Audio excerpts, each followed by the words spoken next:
Haia, Caersalem, gobeithio da chi gyd yn iawn. Croeso i chi. Croeso i pawb sydd wedi joinio ni trwy'r wythnosau i gyd. Da ni wedi bod ar Facebook a YouTube. Croeso masif i chi sydd ddim yn dod yn aml. Neu os da chi'n berson sy'n dod o dre, neu ti'n berson o'r ardal, neu sydd wedi joinio ni am y tro cyntaf. Croeso masif i chi fyd. Especially. Mae croeso i'r addoliad. Mae'n braf cael eich cwmni chi hyd yn oed o bell fel hyn. Ond ydy Duw ddim yn bell. Dyn ni'n dod i'w bresenoldeb a dyn ni'n dod i bresenoldeb un sydd yn caru ni ac yn derbyn ni fel y gyryda ni yn enw Iesu. So dewch i ni ddod ato fe bore yma efo'n bywydau ar agor yn ei geisio fe.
sy'n dal fi yn ôl. Mae ngofidiau yn amlwg o fflaen di yn dy ofal yr wyf. Gyda hyder edrychaf tuag atat, ar bwyd ti yw fy ngwraig, roi i mi gael ond heb ei rannu'n ddwy. Der o newydd gan i'm denau i. Llenwa fi eto nawr gath ysbryd di, fy nhones fy holl fawr.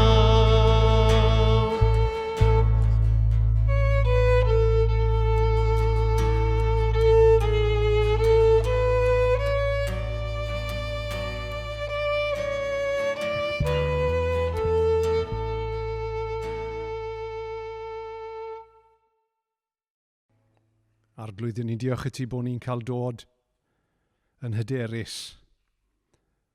Dyn ni'n hyderus arglwydd, nid oherwydd ddim byd yn ni wedi wneud, ond dyn ni'n hyderus yn o ti. Dyn ni'n hyderus yn dy waith di ar y groes, arglwydd Iesu, pan nes ti farw yn ein lle.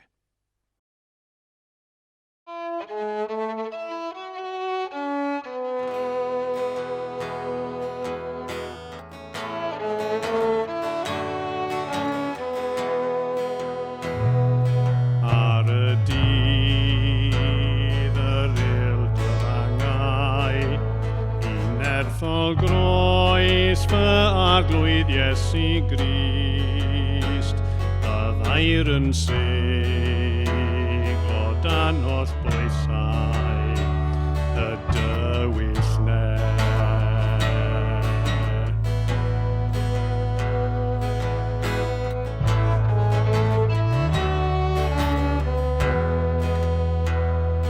Goron gael ar ardalgen, y brenin gwana oedd yn Mehefin ni, yn ddistaw dangos naeth ei cariad i bawb gael gweld. O nawr croes fy Iesu Grist, yw yr eswm mod i'n fyw, mae ei waed yn fy ryddhau, ac ni cholla fydd air i mi.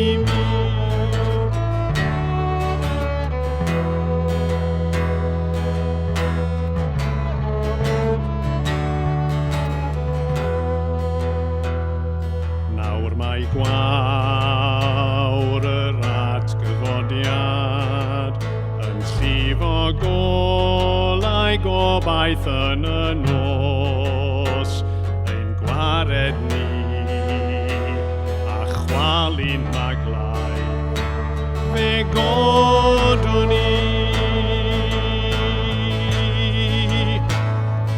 O nawr croes fy Iesu Grist, yw yr eswm mod i'n fyw, mae ei waed yn fy ryddhau, ac ni cholla fydd air i mi.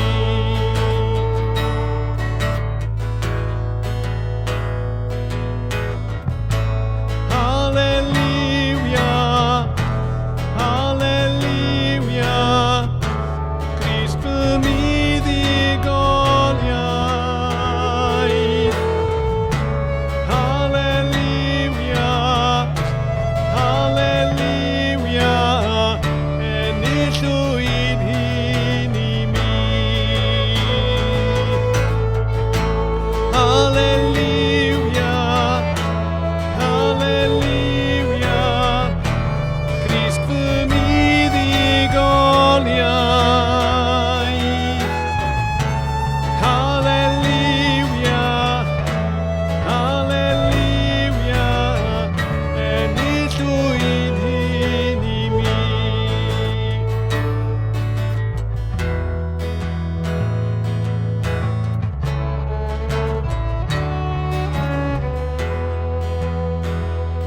Ar y dydd y dawm yn sblander, i ddatgelu deyrnasef yn llawn, a bydd pob calon yn ymgrymu i'w enw ef.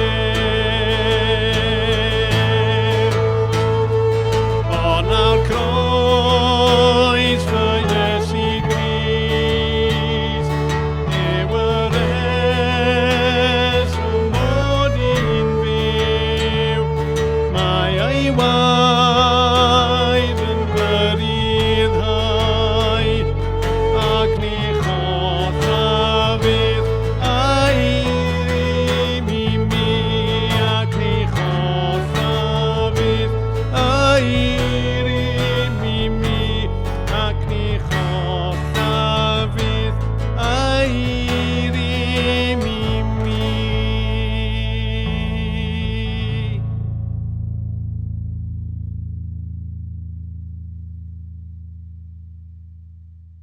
Dwi jyst am darllen Mathew 22, yr adnodau 34 i 40, ond cyn i fi mynd ymlaen i actually darllen yna, dwi jyst eisiau rhoi bach context i'r darn, i neu chi'n gyfarwydd os da chi ddim, neu os da chi yn, rhamandio chi.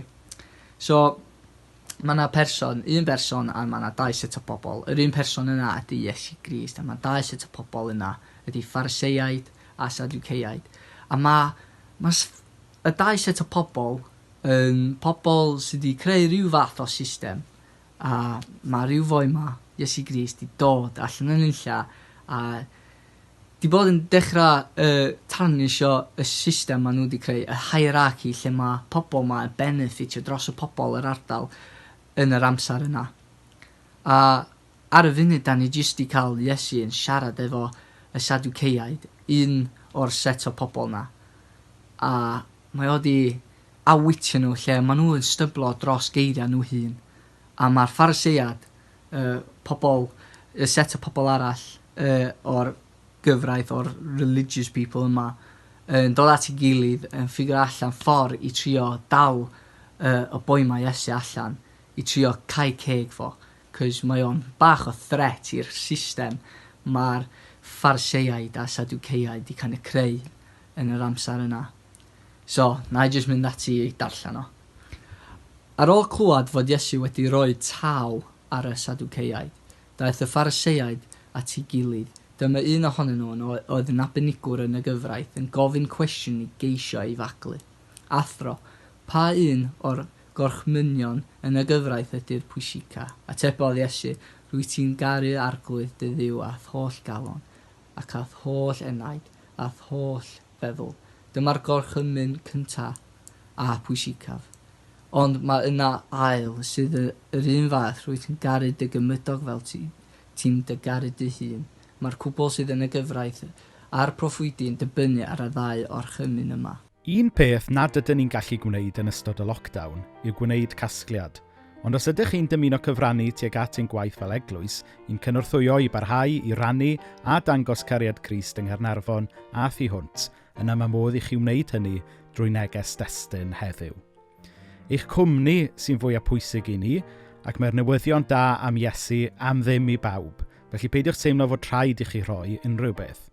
Ond i chi sydd eisiau rhoi, dyma un ffordd o wneud hynny yn ystod y cyfnod yma. I gyfrannu pint, textiwch Caersalem i 75201. I gyfrannu 5 pint, textiwch Caersalem i 75970. I gyfrannu 10 pint, textiwch Caersalem i 75191. Codi'r tal neges destun ar eich cyfradd rhwydwaith safonol. Diolch am eich heilioni. Wel, bore da, Caersalem.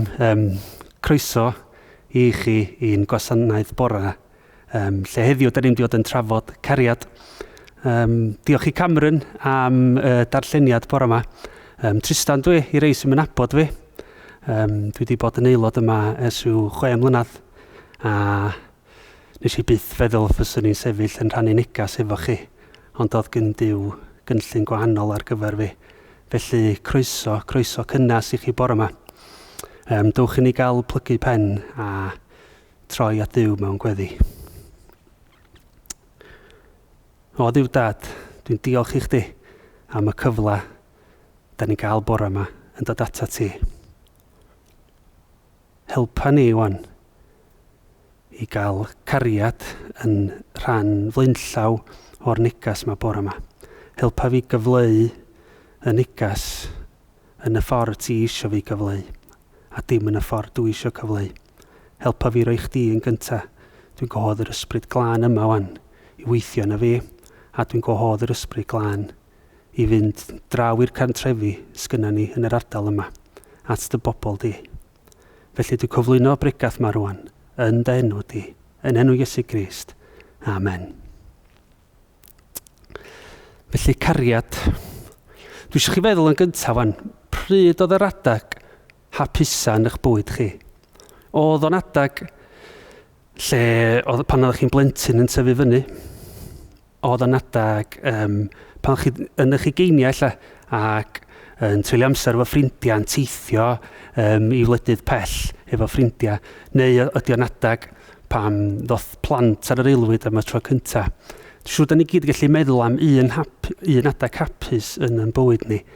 A dwi'n siŵr swn i'n deud yn eitha ffyddio gwan bod na gariad yn involved yn yr adag yna. Bo chi wedi cael eich amgylchynu efo cariad. A allwn ni ddim dadla'r ffaith bod ni'n gallu mynd trwy fywyd heb cariad. Felly, os mae jyst cyd-digwyddiad llwyr da ni wedi cyrraedd yma wan, os mae cyd-digwyddiad da ni'n fodau dynol sydd yn interactio fo'n gilydd, lle mae cariad yn dod i'r equation yma. Felly, beth dwi'n gobeithio heddiw, da ni'n mynd i sôn chydig bach am cariad. A dwi'n gobeithio erbyn y diwedd fe gynnwch chi jyst well syniad o beth ydy cariad a be mae'r Beibl yn dweud am cariad. Felly, be mae'r llyfr yma yn dweud am cariad? Wel, rhywbeth dwi wedi ddysgu a rhywbeth o'n i ddim yn ymwybodol am yn y Beibl. Mae'r Beibl i gyd yn sôn am cariad. A mae gen i lyfr bach fyddai'n darllen efo'r plant. Can funud can, dyn nhw'n llyfr yma. A mae'n deud yn y llyfr yma, pa eiriau mae Duw am i chi eu trysori'n ddofn yn eich calwna? Cofiwch fod yn dda? Rhaid gwella? Mae angen mwy o ymdrech? A dyna'r geiriau sgrifennodd Duw yn y Beibl i'n hachub a'n rhyddhau ni? Na ci. Dim ond dangos be na allwn ni wneud mae'r geiriau ni. Mae Duw am i ni gofio'r 4 gair bach. Rwy'n dy garu di. A dyna beth ydy'r llyfr yma. Mae o'n gasgliad o lyfrau a llythyrau i gyd am gariad. Felly dewch i ni gael edrych ar y cariad yma rwan. Yn Gymraeg, dim ond un gair sydd gyda ni i gyfleu cariad, sef cariad ei hun. Ond yn y Groeg, yn yr hen Groeg, a mae lot o'r Testament Newydd i gael ei sgwennu yn yr hen Groeg, mae yna 4 gair gwahanol. Felly, beth ni'n dweud am di edrych ar y 4 yma a gweld sut mae hynna'n plethu i'n bywyd ni. Achos mae'r cariad yma, mae Duw yn sôn am yn y llyfr yma. Dydy o ddim yn rhyw gariad airy-fairy, lived happily ever after math o gariad. Mae'n sôn am y struggles da ni'n gwynebu o ddydd i ddydd. Mae'n sôn am fywyd yn hollol blaen, yn hollol onast. A mae'n annog ni i ymatab i'r struggles yma drwy cariad. Felly'r 4 gair yn yr hen Groeg sgynna ni am cariad ydy storge, philia, eros ac agape. Felly storge. Hwn di'r cariad naturiol, os liciwch chi. Y cariad rhwng mam a'i plentyn, plentyn a'i dad, tad a plentyn. A mae'r cariad yma bron, da chi'n gorfod gwneud yn byd mwyn ennill y cariad yma. Mae'n cariad hollol naturiol. Ond mae'n cariad mor gry. Mis Awst dwytha, ddaru na ddyn foddi y morth y gest yn trio achub i fab o di mynd i'r môr. A mae'n digwydd bob rha.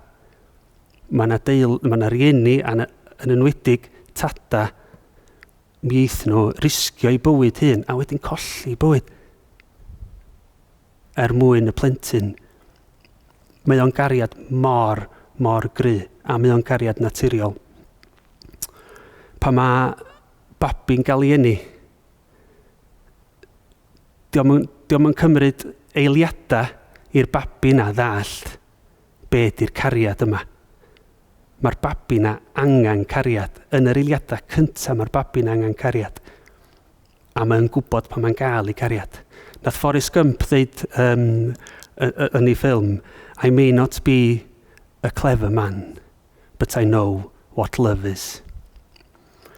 Symud ymlaen wedyn i'r ail math o cariad, y philia, sef y cariad at ffrind. A fel arfer efo'r cariad yma, da ni'n dewis yn ffrindiau ni. So dio ddim mor naturiol illa a storgi, ond da ni'n dewis yn pobl da ni yn cymysgu, pobl sy'n debyg i ni. Ac yn yr hen oesoedd, oedd y cariad yma yn cael ei roi uwchlaw y cariad naturiol o'n i sôn am yn gynt.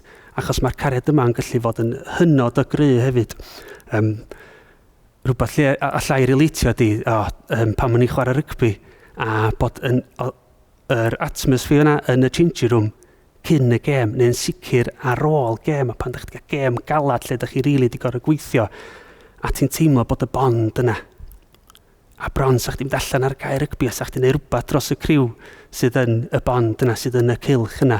Mae hwnna yn eto yn gariad cry iawn.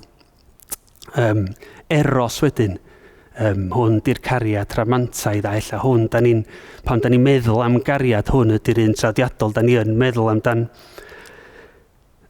sef bod mewn cariad, a mae'r cariad yma yn gariad sy'n tyfu'n gryfach drwy drwg ar das, a chi'n gofyn i ryw bar priod eiddfed iddo ni.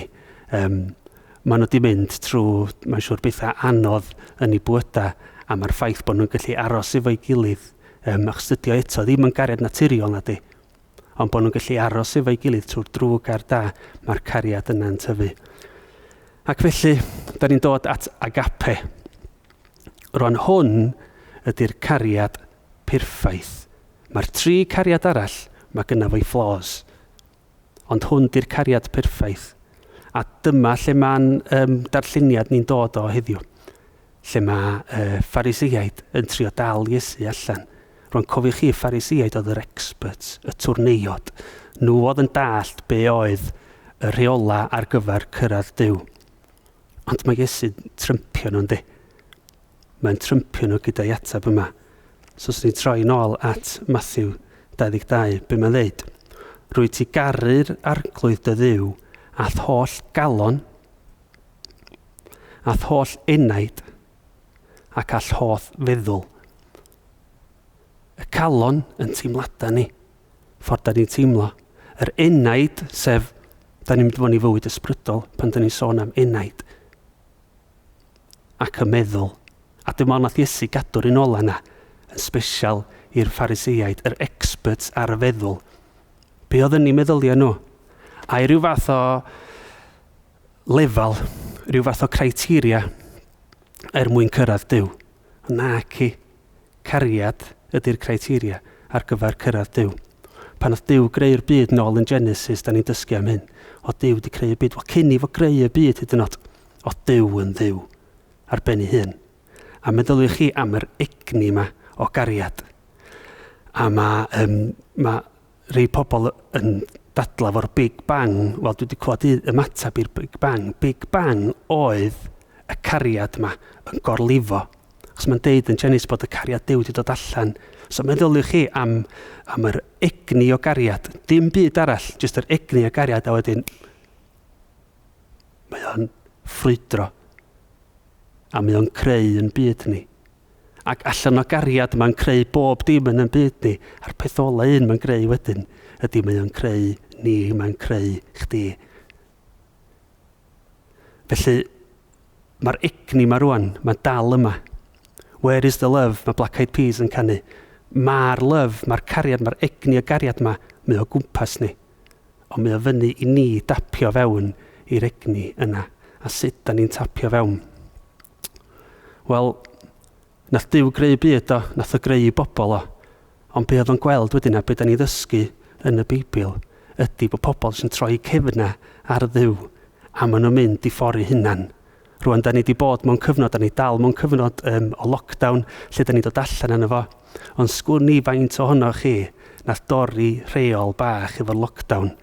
Dwi'n gwybod nes i dorri amball i reol bach. Pam? Achos o'n i'n meddwl, dwi'n gwybod y well na i wneud hyn, ga i wneud hyn, mae hyn yn iawn. A dyna di'n hanes ni trwy'r Beibl i gyd. Dyna di hanes pobl trwy'r Beibl. Maen nhw'n meddwl, maen nhw'n gwybod y well.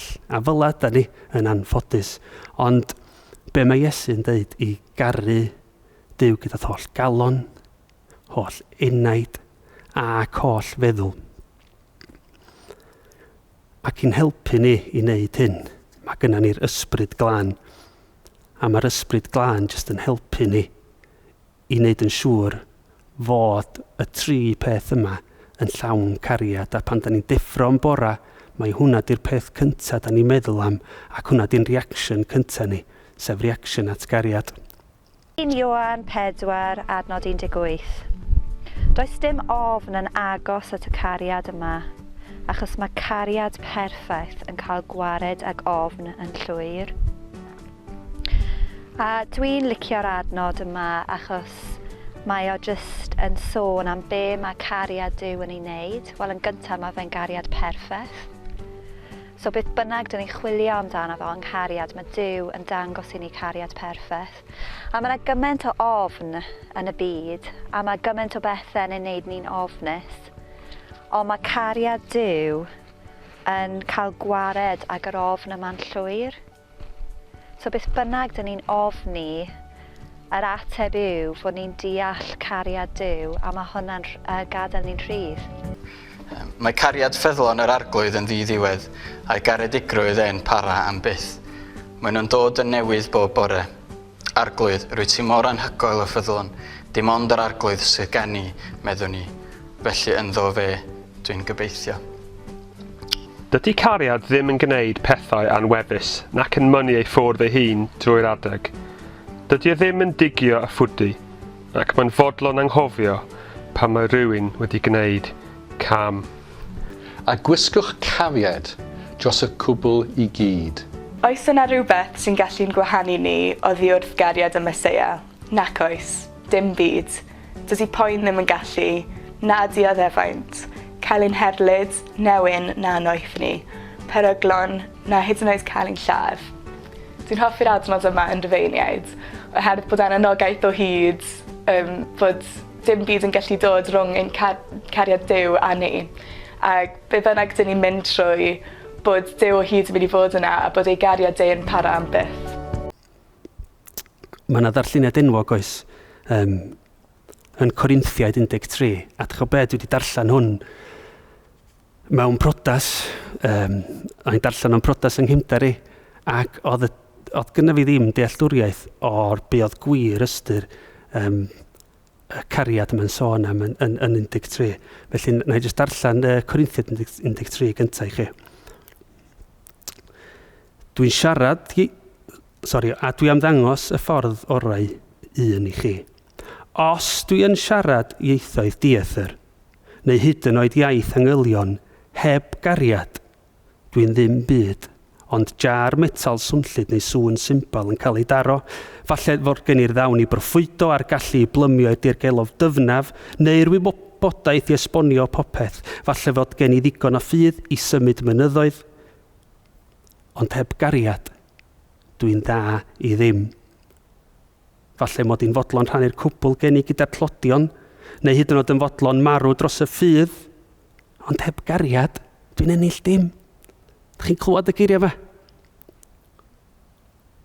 Rhoi arian i tlodion. Hold on, mae Iesu'n deitha ni rhoi arian i tlodion. Yndi. Ond gwneud hynna allan o gariad. Dim gwneud o achos da ni'n meddwl dyna di'r peth da.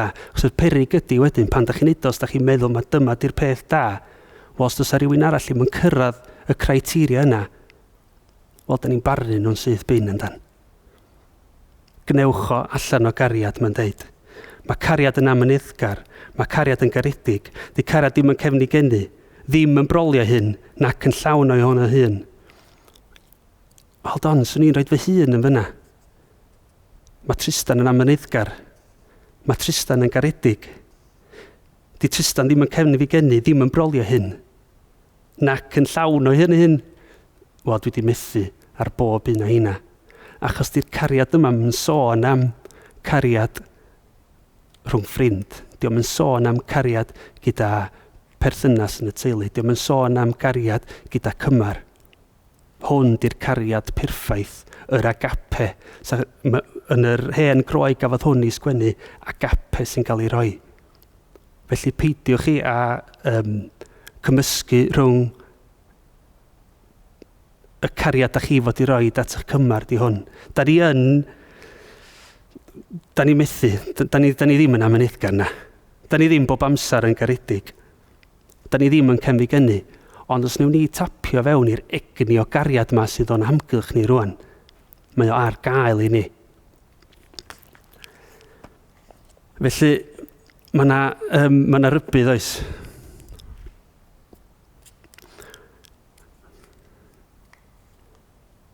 Os da ni ddim yn neud yn siŵr bod cariad yn cymryd rhan flinllaw yn ein calon ni, yn ein unaid ni, yn ein meddylia ni.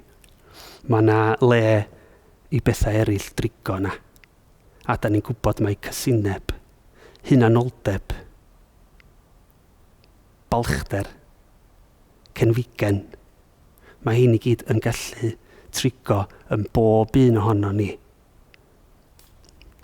Nath y digwyddiad na yn Ben y Groes, illa just highlightio hyn i ni gyd.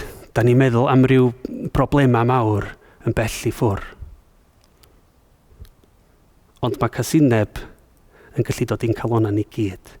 Dim ots pwy ydych chi, dim ots lle ydych chi. Ond y newyddion da ydy, mae Iesu Grist trwy'r ysbryd glân yn gallu dod ac agwarad o hynna. Achos pan mae o'n llenwi, does a ddim lle i ddim byd arall. Oedd y fam Trysta'n deud, if you judge, then you've got no time to love. Mae'n digon hawdd i ni i farnu y person nath wneud be nath o wneud yn Ben y Groes. Digon hawdd. A mae'n digon bron yr ymateb cyntaf di ymbellhau o rhywbeth fel la. O ia, diolch yn yr un teip o berson a fi. Ia, di'n cilch o pobl dwi'n cymysgu fo. Da ni'n mynd yn agos. Ia, dydy pobl fel la, dyn nhw'n dod fewn i'n cilch ni. Ond dim dyna nath Iesu Grist. Nath Iesu Grist dod i'r ddaear i fynd at y toredig. Nath am dod at y pobl balch na. Heina oedd o'n mynd ar ôl y pobl balch oedd mewn capal. Felly, bore yma, ydych chi'n rhedeg i ffwr o gariad Duw? Ydych chi'n rhoi lle i hunanoldeb drigo yn eich calona chi? Ydych chi'n rhoi'n lle i falchder cenfigen? Achos mae'r pethau yma wedi bod yn digwydd, swn i'n meddwl, mewn eglwysi dros y canrifoedd. Mae'r hanes yn fyma. Corinthiaid, sy'n fath o bobl oedd y Corinthiaid. Wel, pobl oedd yn yfad lot, yfad yn galad wedi clywed. Oedd i morals nhw yn bob man. A mae hein yn bobl capal. Nhw oedd yr ei capal cynta. So, yr her bore yma, be sydd yna yn eich calon chi? Ydych chi'n llenwi eich calon chi efo cariad yr agape yma, achos drwy bwyso a trwy taflu'n beichia ni ar yr agape, wedyn mae'r storgi, ffilia ac eros yn gallu dod allan wedyn ac yn cael ei rhannu. Felly os mae negas bore yma, os ydych chi'n teimlo bod ydi just taro deuddag efo rhywbeth. Os ydych chi'n teimlo bod negas bore yma, bod chi illa yn cytuno fan amball beth. O, mae yna groeso i chi ddod yma i capal Caersalem, yma yn Gaernarfon. Mi fyddwn ni gobeithio rhyw ddiwrnod yn cyfarfod fore Sul. Ond os ydych chi ddim wedi nabod Iesu Grist eto, ydych chi ar yr adag gorau. Achos ydych chi'n gwybod beth, sa'n capal yn ar agor i chi i gael mynd i. So mae'n dechrau yn eich tu, mae'n dechrau efo'r llyfr yma. Anghofiwch be mae Cristnogion di wneud yn y gorffennol. Sbiwch ar y llyfr yma, sbiwch be mae Iesu Grist yn dweud. A swn i'n annog chi wedyn illa i gysylltu efo Cristion, rhywun sy'n dilyn Iesu Grist. Dim rhywun sy'n cadw rhyw fath o set o reola, rhywun sy'n dilyn Iesu Grist. Os da chi'n nabod fi, cysylltwch efo fi, Facebook, gwych chi textio fi, os da chi'n ffrindi fi. Neu os da chi'n nabod rhywun yn y criw Caersalem yma, cysylltwch efo nhw. Holwch nhw. Os da chi'n anghytuno efo rhywbeth, sa'n na clywed gyn chi. Felly, gai ddymuno bendith Duw arna chi. Yn wedig, os da chi am wneud y penderfyniad yna i gysylltu. Gai ddymuno bendith Duw ar bob un o chi. Diolch am y cyfle i gael siarad efo chi bore yma.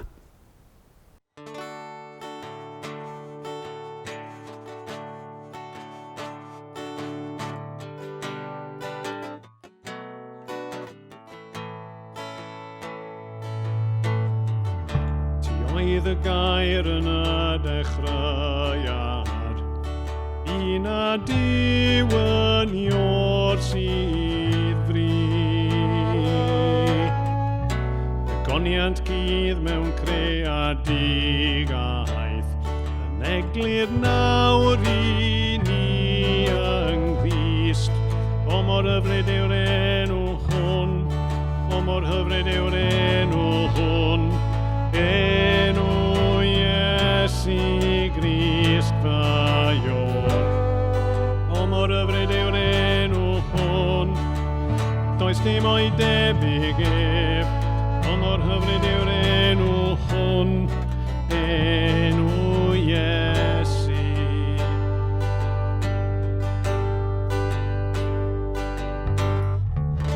Ti ddim am nefoedd heb ein cwmni, a Iesu ddaeth i lawr ar nef. Echod gyb dy gariad gryfach, stem ar thain gwahanu nawr. O mor hyfryd yw'r enw hwn, o mor hyfryd yw'r enw hwn, enw Iesu Grist fawr. O mor hyfryd yw'r enw hwn, does dim o'i debyg ef. O mor hyfryd yw'r enw hwn, enw Iesu. O mor hyfryd yw'r enw hwn, enw Iesu. Fe drechais dangau, llengad ei rwygo, mae pechod ac yfros bedd yn fyd. Mae'r nefoedd yn rhio, yn clodi ddogoniant, godais ni nôl o farw'n byw. Does neb sydd yn debyg, neb i'w gymharu, nawr ac am bydd deyrnas i'r wyt. Ti mi a deyrnas, i ti ma'r gogoniant, ti mi ar enw uwch bob un. O mor ymys yw'r enw hwn, o mor ymys yw'r enw hwn, enw Iesu Grist fawr. O mor ymys yw'r enw hwn, does dim asau fwy blaen. O mor ymys yw'r enw hwn, enw Iesu. Does neb sydd yn debyg, neb i'w gymharu, nawr ac am bydd teyrnas i'r wyt. Ti fi a deyrnas, i ti ma'r gogoniant, ti fi ar enw uwch bob un. O mor ymys yw'r enw hwn, o mor ymys yw'r enw hwn, enw Iesu Grist fawr. O mor ymys yw'r enw hwn, does dim asau fwy blaen. O mor ymys yw'r enw hwn, enw Iesu. O mor ymys yw'r